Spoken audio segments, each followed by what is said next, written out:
Hello everyone और आपका फिर से हमारे चैनल में स्वागत है। साइंसोलॉजी में आपका बहुत बहुत स्वागत है। मैं हूँ आपकी होस्ट और हमेशा की तरह आज नया एक वीडियो इम्पोर्टेंट टॉपिक्स के ऊपर मुझे एक रिक्वेस्ट आई थी तो कि इम्पोर्टेंट टॉपिक्स पर वीडियो बनाना है। सो मैंने सोचा हाँ बनाना तो था।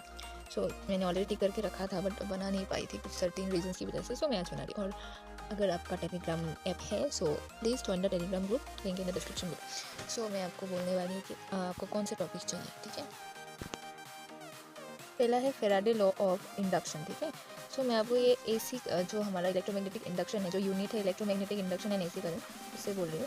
पहला है फेराडेज लॉ ऑफ इंडक्शन। ठीक है, ये जो है इसका लॉ आता है और आपको जो पता है इसका जो ये फॉर्मूला है वो आता है, मतलब इसका डेफिनेशन आता है 1 to 2 मार्कर का, इतना ज़्यादा नहीं आता।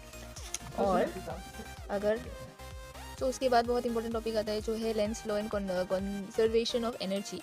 ये जो है आपको 3 मार्कर के लिए पूछा जाता है कि लेंस लॉ, आपको ये जो डायग्राम्स है ये भी बनाने होंगे क्योंकि ये आता है कि prove that the Lenz law is the conservation of energy, मतलब उस थ्योरम के अकॉर्डिंग आपको ये प्रूव करना होता है। ये आता है। और फिर आता है हमारा मोशनल इलेक्ट्रोमोटिव फोर्स।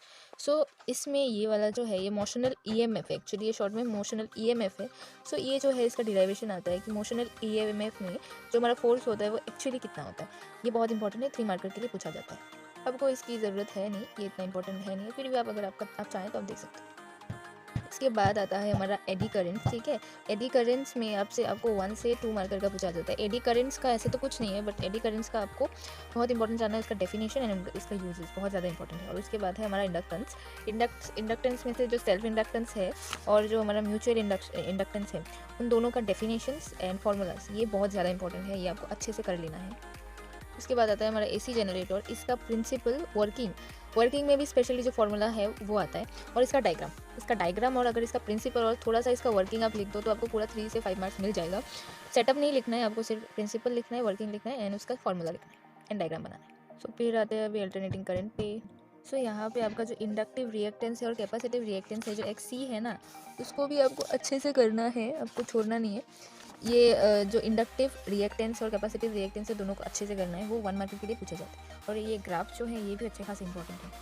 और फिर आता है हमारे चैप्टर का सबसे इंपॉर्टेंट टॉपिक जो है ये आपको जो है इसको एनालिटिकल मेथड से प्रूव करना होता है। ये वाला फेज है, इसको ये बहुत ज़्यादा इंपॉर्टेंट है, एनालिटिकल से प्रूव करना होता है आपको। 5 मार्क्स के लिए यहाँ से ही पूछते हैं, सो बी केयरफुल। ये वाला जो है ये एनालिटिकल सोल्यूशन करना है आपको। और उसके अलावा ये जो रेजोनेंस वाला टॉपिक है वो रेजोनेंस, व्हाट इज़ रेजोनेंस, उसका डेफिनेशन, उसका नेसेसरी फार्मूला, और ये जो है शार्पनेस ऑफ रेजोनेंस एंड ये ग्राफ भूलना ही मत, ये आएगा ही आएगा। फिर आता है हमारा पावर फैक्टर। जो है पावर फैक्टर एक अच्छा खासा इंपॉर्टेंट टॉपिक है, ये सिर्फ आपको 1 मार्कर या फिर 2 मार्कर के लिए मिलेगा, सो आप इसको करके जाइए।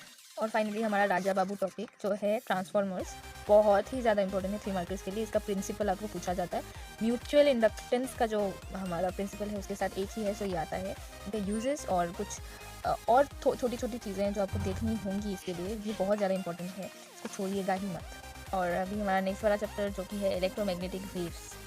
इसमें से जो हमारा राजा बाबू टॉपिक है वो है डिस्प्लेसमेंट करंट। इसको आपको अच्छे से करना है क्योंकि डिस्प्लेसमेंट करंट जो है ये वाला वर्ड एम्पेयर सर्किटल लॉ का मिसिंग टर्म है, ये आपको याद रखना है, ये 1 मार्कर के लिए पूछा जाता है, बहुत इंपॉर्टेंट है, ये आप पढ़ के जाइए। इसका डेफिनेशन 1 से 2 मार्कर और इसका ऊपर क्वेश्चन 1 से 2 मार्कर का बनता है। इसके अलावा ये 4 जो मैक्सवेल इक्वेशन है इसको तो आप रट के जाइएगा। और इसके अलावा मैं आपको बोल दूँ, ये जो मैग्नेटिज्म है ना, ये मैग्नेटिक मोनोपोल का एक डिडक्शन है। मैग्नेटिक मोनोपोल एग्जिस्ट करता है, इसका प्रूफ है ये। ठीक है, ये वाला जो एक्सप्रेशन है इसको देख के जाइएगा, इंपॉर्टेंट है बात। ऐसे जो क्वेश्चंस हैं, ऐसे क्वेश्चन ही यहाँ से ज़्यादा पूछे जाते हैं, तो आप ऐसे वाले क्वेश्चन ही ज़्यादा करें। और यहाँ से आप इनका ऑर्डर याद रखें। ठीक है, ये जो सारे रेज है उनका ऑर्डर याद रखें। आपको पूछेंगे कि यूवी और इंफ्रा के बीच में कौन आता है, तो वो है विजिबल, ये आपको याद रखना है। और इसके अलावा जो स्पेक्ट्रम्स है उनमें से आपको उनके रेंज, उनका यूजेस और उनका सोर्स पता करना है, और आप यू आर डन। आपको इससे ज़्यादा कुछ नहीं चाहिए, उनका रेंज चाहिए, यूजेस चाहिए एंड सोर्स चाहिए। और उसके अलावा हाउ माइक्रोवेव ओवन वर्क्स, ये वाला क्वेश्चन बहुत आता है, तो आप वो क्वेश्चन देख के जाइए। और उसके अलावा इंफ्रारेड वेव्स को हीट वेव्स कहते हैं, उसका रीज़न भी आप देख के जाना। इतना ही आज के लिए, बाय बाय।